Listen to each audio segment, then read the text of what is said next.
this video, it's going to be part 2 about my gluten video about macrophages. But this video is going to include different foods and the effects as well on the toll-like receptor 4, especially with the CD14 cleaving because of constant gluten ingestion. Now, the problem with constant gluten ingestion is that this leads to constant CD14 dysregulation. So the CD14 is on the toll-like receptor 4.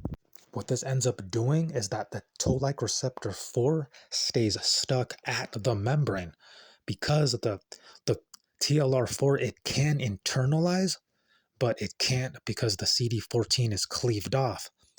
What this leads to is that the macrophages, and the T cell interactions, the immune synapse consequences is that the macrophages become inflammatory. As a result, they fail to form a stable CSMAC, and they don't maintain PSMAC dominance. That's a major, huge loss there, a huge hit for the immune system, because proper PSMAC, CSMAC formation is pretty much the end of the tumor, but that benefit is lost. Okay, now there's a receptor on the macrophage that actually silences cleanup on the macrophage because it's more of a danger detector kind of receptor, and that receptor is the MERTK receptor. The problem with that is that if the macrophage is in a danger detection mode, then the macrophage is not going to clear dying cells, because that is what the macrophages one of the macrophage's main roles is to it's like the quiet janitor that goes around cleaning up debris, and one of them is dying cells. But when it's in danger detection mode, the receptor MERTK is on. Therefore, the silent janitor mode is not on. A macrophage is not in janitor mode. So the dying cells are not cleaned up, and that's going to lead to a lot of issues such as heart risks, autoimmunity, cancer risk because of increased oncogenes as a result of those dying cells not being cleared up. Okay, there are some foods that can reduce MERTK on the macrophage, and some of them are oranges, apples, and pears. And those have flavonoids, therefore down-regulating MERTK. This should allow the macrophage to become more of the silent janitor that goes around cleaning up cellular debris and dying cells, as well as other things as well. So flavonoids, they suppress TNF-α, which is important because that stops TNF from downregulating MERTK. Because if MERTK is downregulated, then the silent cleanup janitor mode of the macrophages will also be disabled, allowing the dying cells to accumulate. Now, these two next foods are pretty good, and they are avocado and coconut, and their fats improve membrane fluidity and supports lipid raft integrity, therefore enabling MERTK to co-localize with GAS6 protein, also phosphatidylserine. So MERTK works with those, especially GAS6, therefore allowing the macrophage to clean up. Because if the membrane lipids are not fluid, even if MERTK is present, is unable to signal efficiently. The next foods here that can help are fermented foods Kimchi and sauerkraut, they reduce endotoxemia, therefore indirect MERTK preservation, because an endotoxemia is actually caused by the macrophages not being able to clear dying cells, eventually leading to endotoxemia.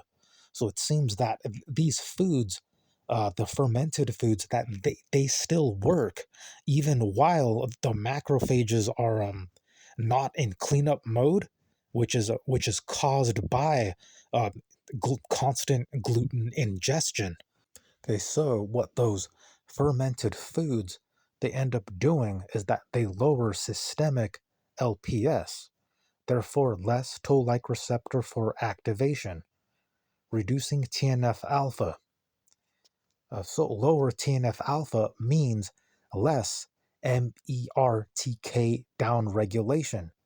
That means that the MERTK stays on the surface and macrophages remain efficient at efferocytosis. So efferocytosis is basically another word for a silent cleanup mode of the macrophage. Okay, so the fermented foods, they don't clear um, like damaged dying cells, which can be problematic, but they do protect the MERTK by preventing the inflammatory overload. Now, another really good one here is a salmon. So salmon helps the macrophages finish the job or the cleanup job, because salmon has omega-3s that basically it biases macrophages toward a MERTK high resolution competent phenotype. Also reduces TNF alpha, protecting MERTK from shedding. That's critical, because if the MERTK is shed off, then the macrophage can't clean up, because MERTK is supposed to put the macrophage into cleanup mode. And if the macrophage is not able to clean up, then dying cells are going to accumulate and then cause autoimmunity, where the tissues are attacking themselves, heart issues, oncogenes that drive cancer. Another receptor that a salmon supports for a macrophage janitor cleanup is the LRP1 receptor. Okay, another thing called NFKB suppresses the LRP1 receptor on the macrophage. NFKB can be a result of a CD27 CD70 axis. I have other videos talking about that. But okay, so dark chocolate reduces NFKB, therefore preserving the LRP1 transcription for the macrophage, allowing the macrophage to clean up dying cells. Another good food here to support LRP1 on the macrophage is berries. Let's say cherries and blueberries. So they have anthocyanins, and they reduce oxidized LDL that competes for LRP1. Other foods can also reduce oxidized LDL as well. And some other foods here for the protection of membrane receptors is a red cabbage and grapeseed extract.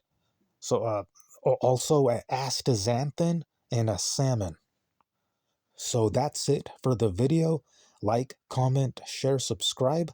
Leave your own knowledge down in the comments to fill in any gaps about anything that I possibly could have missed.